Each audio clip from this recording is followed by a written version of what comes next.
হুজুরের রক্ত যেই জমিনে, ইমানদার ওলামাদের জমিনে, অতএব আজকে ব্রাহ্মণবাড়িয়ার জমিন থেকে কিশোরগঞ্জের ওই চূড়ান্ত বেয়াদব ফজলুর রহমানকে স্পষ্ট করে বললাম, তোর মতো বেয়াদব গত 100 বছরে বাংলাদেশে জন্মায় নাই। তুই স্বাধীনতার পক্ষের না, তুই স্বাধীনতার শত্রু, তুই এদেশের শত্রু বেটা।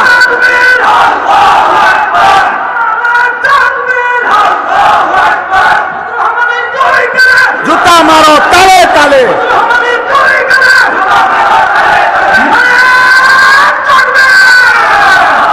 কিশোরগঞ্জের ওই বেয়াদব গত 60 বছরে তোর মতো বেয়াদবের মতো কথা বাংলাদেশে কোন নাস্তিক মুরতাদ, কোন স্বঘোষিত মুরতাদ এত বড় কথা বলে নাই। এদেশের মা বোনদেরকে বলছে যে আপনারা আলেমের সন্তান পেটে নিবেন না। আরে বেটা বেয়াদব, তোর মতো বেয়াদবকে, তোর মা বাপকে যদি কোন আলেমে দিন বিয়ে না পড়াইতো তো তুই ফজলুর রহমান কোন নেককার চরিত্রবান কোন পবিত্র নারীর ঘরে জন্ম নিতে পারতি না বেটা। তুই এখন মোল্লা চেনো না?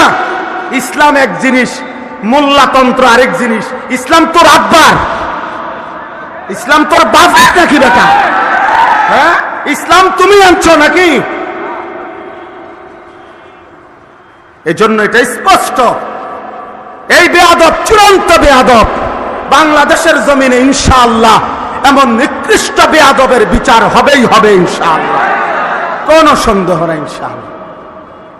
এই পর্যন্ত কেউ আপনার এই পৃথিবীতে, আমরা পড়ছি কিতাবে, ওলামায়ে কেরামের রক্ত বিষের মতো। বিষ যেমন মানুষকে শেষ করে দেয়, ওলামায়ে কেরামের রক্ত নিয়ে কেউ ছিনিমিনি খেললে, ওলামায়ে কেরামের ইজ্জত নিয়ে কেউ ছিনিমিনি খেললে, খোদার কসম, রব্বে কাবার কসম, আল্লাহ তাআলা ওই ব্যক্তি, ওই গোষ্ঠী, ওই দলকে বেইজ্জতি, লাঞ্ছিত, অপমানিত করেই করে, করেই করে, করেই করে। এজন্য 16 বৎসর যারা জুলুম করেছে, ওলামাদেরকে বেইজ্জতি করেছে, আজকে তারা নাই। মামুনুল হক এখনো বাংলার জমিনে বহাল আছে, আলহামদুলিল্লাহ। মামুন মামুনই আছে, মামুন মানে নিরাপদ, মামুন মামুনই আছে। ফ্যাসিস্ট নাই, জালেম নাই, অহংকারীরা নাই, অহংকারীরা নাই। এটাই রবের ফয়সালা, এটাই আল্লাহর ফয়সালা। ব্রাহ্মণবাড়িয়ার ওই বেয়াদব, ব্রাহ্মণবাড়িয়ার ওলামায়ে কেরামকে বারবার বিদ্রুপ করেছিল। তুমি ওবায়দুল মুক্তাদির আজকে ব্রাহ্মণবাড়িয়ার জমিনে নাই, কিন্তু ব্রাহ্মণবাড়িয়ার কওমি মাদ্রাসাও আছে, আল্লামা সাজিদুর রহমানও আছে, আল্লামা মুফতি মুবারকুল্লাহ আছে, থাকবে, থাকবে, থাকবে ইনশাআল্লাহ।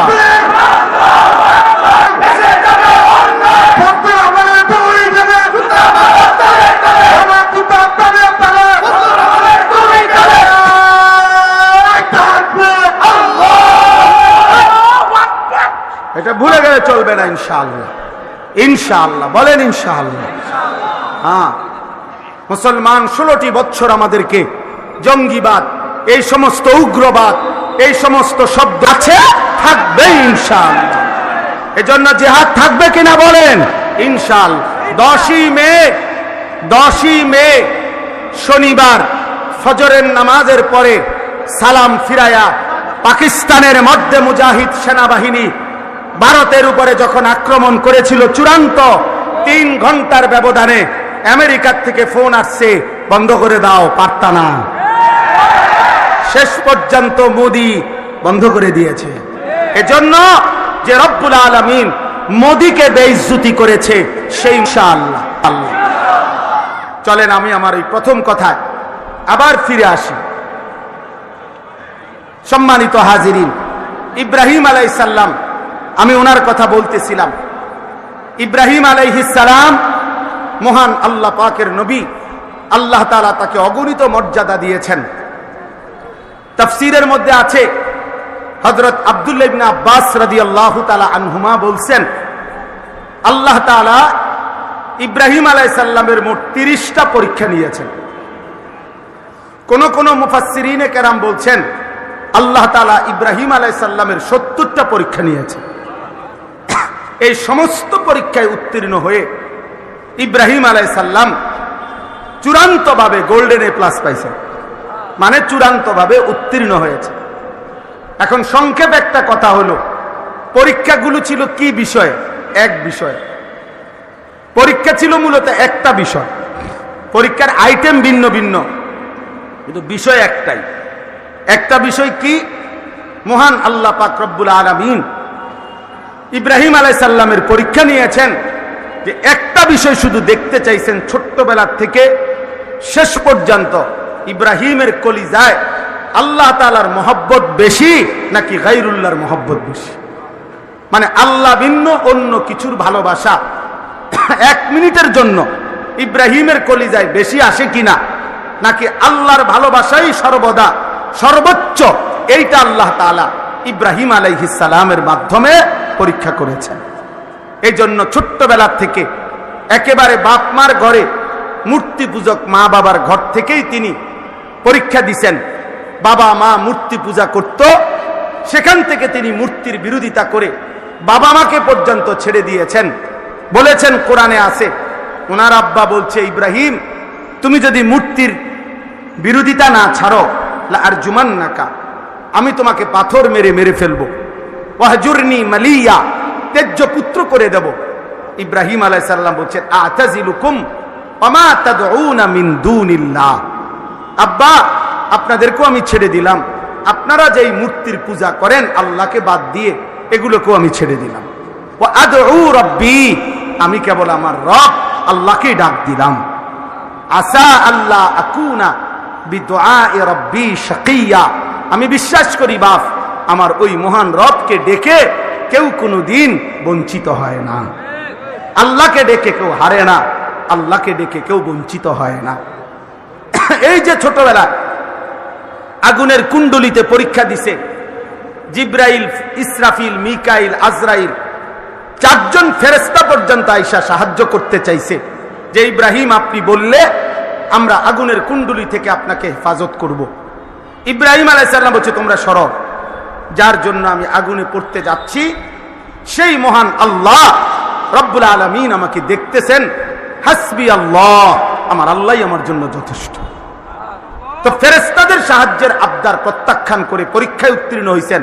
আল্লাহ দেখতে চাইছেন আগুনে পড়ার মুহূর্তেও গায়রুল্লাহকে ডাকে কিনা।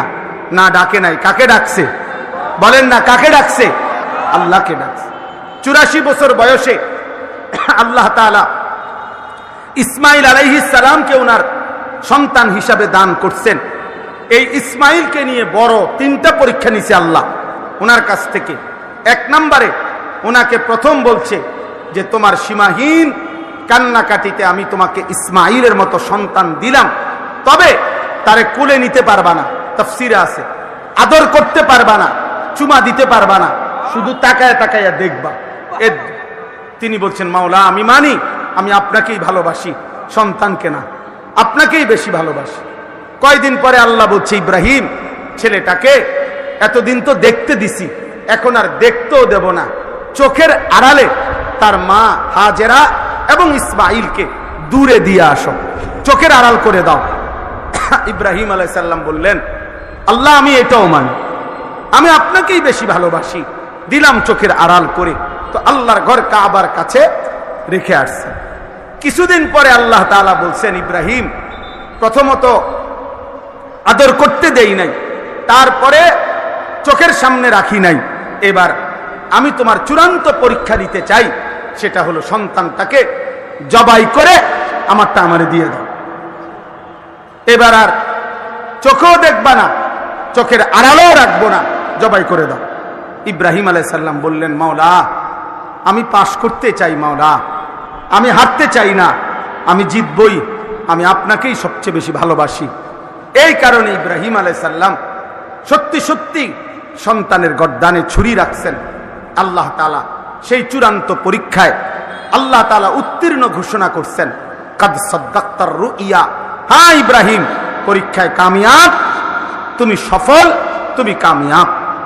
এইভাবে আরো অনেক পরীক্ষা আছে। এই সমস্ত পরীক্ষার পরে ইব্রাহিম আলাইহিস সালামকে আল্লাহ তাআলা এবার বললেন, তুমি আমার ঘর কাবা ওয়া ইদ বাওয়ানা লি ইব্রাহিমা মাকানাল বাইত, আল্লাহ তাআলা বলেন আমি আল্লাহ নিজে এবার আমার বন্ধু ইব্রাহিমকে বললাম সারা জীবনের পরীক্ষার বিনিময়ে